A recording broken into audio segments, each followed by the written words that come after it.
السلام علیکم ورحمۃ اللہ وبرکاتہ۔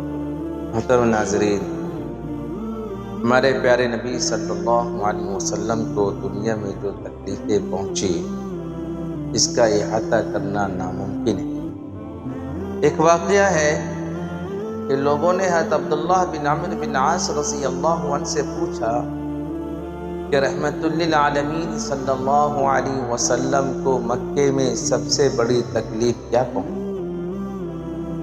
انہوں نے بیان کیا کہ ایک دن آپ علیہ الصلوۃ والسلام خانہ کعبہ میں نماز پڑھ رہے تھے کہ عقبہ نے آ کر اپنی چادر آپ علیہ الصلوۃ والسلام کے گلے مبارک میں ڈال دی، پھر اسے مروڑنا شروع کر دیا، یہاں تک کہ وہ چادر آپ کے گلے میں پھانسی کے پھندے کی طرح ہو گئی۔ وہ ظالم اسے چکر دیتا رہا اور مروڑتا رہا، یہاں تک کہ آپ علیہ الصلوۃ والسلام کا دم بند ہو گیا اور قریب تھا کہ آپ علیہ الصلوۃ والسلام کی روح پرواز کر جائے۔ اتنے میں سیدنا حضرت ابوبکر صدیق رضی اللہ عنہ وہاں پہنچ گئے۔ انہوں نے اس کمبخت کے ہاتھ پکڑ لیے اور بمشکل آپ کو چھڑایا اور قرآن کی آیت پڑھی۔ فرمایا، کیا تم اس شخص کو صرف اس بنیاد پر، اس قصور پر قتل کرتے ہو کہ وہ صرف اللہ تعالیٰ کو اپنا پروردگار کہتا ہے؟